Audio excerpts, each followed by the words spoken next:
Right. And I can understand it because I get confused coming over here myself. Is it working?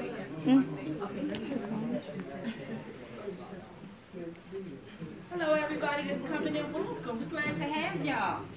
You can put your coat behind the door. We'll have a coat room today. Thank you very much.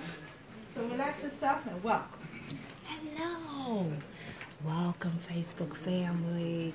We are doing Women and Girls HIV AIDS Day today because it certainly is a very, very important message that we protect ourselves. Sexual health is very important, and although we do a lot of work with domestic violence and HIV AIDS are closely related. Thank you so much for tuning in. Come on in. And know your status.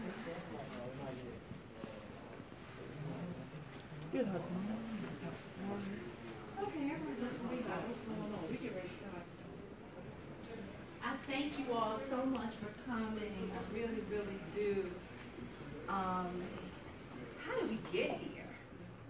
You know, we got here because too many of our women, our girls, our husbands, our brothers were dying. And they were being infected by something that nobody was talking about. Everybody was keeping it in the family, keeping it to themselves, calling it cancer, calling it we don't know what happened, but not sharing so we can save one another. My name is Carolyn White Washington, and I'm the proud founder of Sisters for Sisters Incorporated. And over the past several years, by the grace of God and this outstanding leader, Maggie. Let's give Maggie a hand.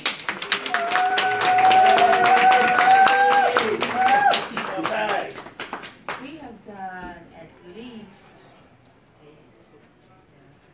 Women and Girls HIV AIDS Day, at least. And we do World AIDS Day, and we also do Black HIV AIDS Awareness Day, and we've done National AIDS Testing Day because we know it's impacting our community. So I want to thank you all for being here, but I also want to thank this woman of God who happens to be our Sisters for Sister of the Year, Maggie, for basically just keeping the light on, because this is something that we don't hear about a lot. People don't like to talk about it. It's not a big fashion show. It's not popular, but it's real. And we have to address it. And not only do we do HIV/AIDS awareness for Sisters, we're really, really engaged with domestic violence and education and awareness. And for those of you that know, HIV/AIDS and domestic violence are conjoined. They are one of the same. They are connected. So while we do the HIV/AIDS and the domestic violence, we also do girls mentoring. And we teach them about the impact. And I've had mothers come up and say, thank you for talking to my daughter and showing them what happens when you're not protecting yourselves, because whether you want to admit it or not, our girls at 12 and 13 are involved. They are engaged. And they are doing things that many of us had no clue about at that age. It's a whole different generation. Social media doesn't help. So we have to educate our girls. We had a group of young ladies that we bring every year. They're not here this year, but we're going to catch them next year when we take them to see A Wrinkle in Time. And we're going to talk about this subject because we have to catch them where they are.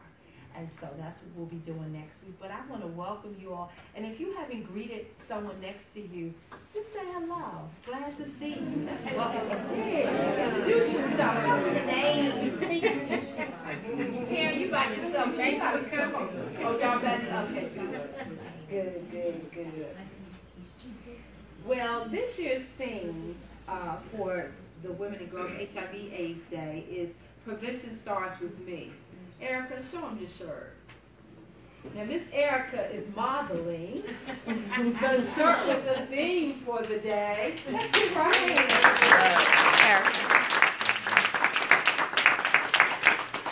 Erica, can you turn to the camera?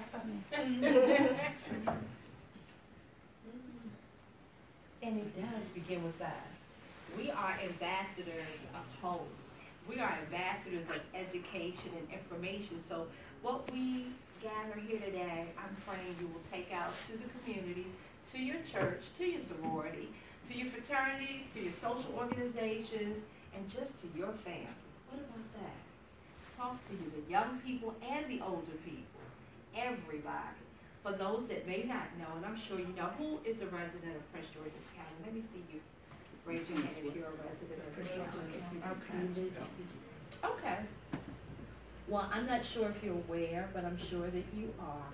Prince George's County has recently been called or named as we're the #1 county in the state of Maryland for new HIV/AIDS cases. So what is that saying? We have to be aware. We have to be educated, and we have to take action. Whether it's abstinence or we need to be aware. And I think the largest new group, and Karen, you can definitely chime in if you like. The largest group are men having sex with men. Am I right?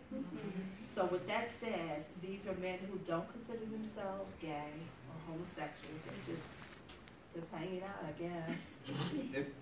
And when they finish hanging out with the men that they're having sex with, then they want to hang out with you. So I'm asking you all to be very, very careful. So I just want to thank you and welcome you all today to our special day of Women and Girls HIV/AIDS. And I want to introduce you all to the director of SOS, which is Saving Our Sisters from HIV/AIDS, and that's our sister Maggie Alexander. Give her a hand. Good morning, everyone. I want to welcome everyone here and thank you for coming. You know, I'm very passionate about HIV/AIDS. I come from a period where I might go to a club Saturday night, see all my buddies, we'll dance half the night at the clubhouse and other clubs around, and then the next week I'll go and they're gone. Because at one point in the early 80s, HIV was affecting black gay men at such a rapid rate. There was no medicine, there was no organizing, there was nothing. And I looking at things nowadays, which is what, about 20 years later, 30, we still have a very high incidence of HIV/AIDS in our community. I think that with all the medications, with the PrEP, with the condoms. You know, I'm old, they were rubbers back then.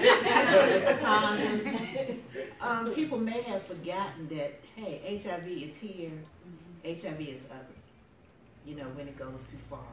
I remember one time my friend Dion's been dead for years. You know, we was buddies. We hung out, partied on DuPont Circle, all different places. And I'm a cook. And even in my days where I wasn't, you know, in my full capacity mind, I still cooked.